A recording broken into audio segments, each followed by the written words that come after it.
Okay, I went from the roughed out shanks that I cut out with the cutting torch to a pair of shanks like this that are bigger than the pattern actually. I used the layout die there to put a coat of blue on there. Then I used my tin pattern to scribe around. Here's the scribe that I used. Scribed around there real good. And then I profiled a pair of shanks. I did each one individually. Ended up with the cutting horse shank that looks like this. I'm real pleased with the way they turned out.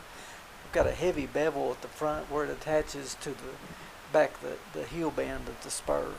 In fact, I've got the heel band of the spur in the jig itself, and I have the shank tree holding the spur shank in the center right where I want it. I've got it propped up in the back, the right dimensions, and then I've got it shimmed underneath in the front. What I'll do right now is use my Miller Sinker Wave TIG welder. It's a 250DX, and I'll TIG weld these shanks on. I'll start at the top, I'll run a bead across the top, let that cool off a little bit, then I'll take everything loose, pull the spur out of the jig, turn it upside down on the bench, and run a bead across the bottom of the shank.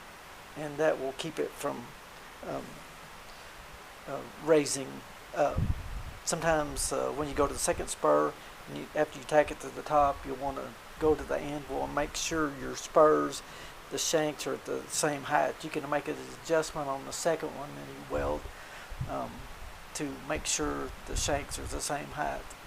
Then after I get the top and the bottom tacked, I'll put the spur up on the bench here sideways, run the bead down one side, flip it over, and run it the other way.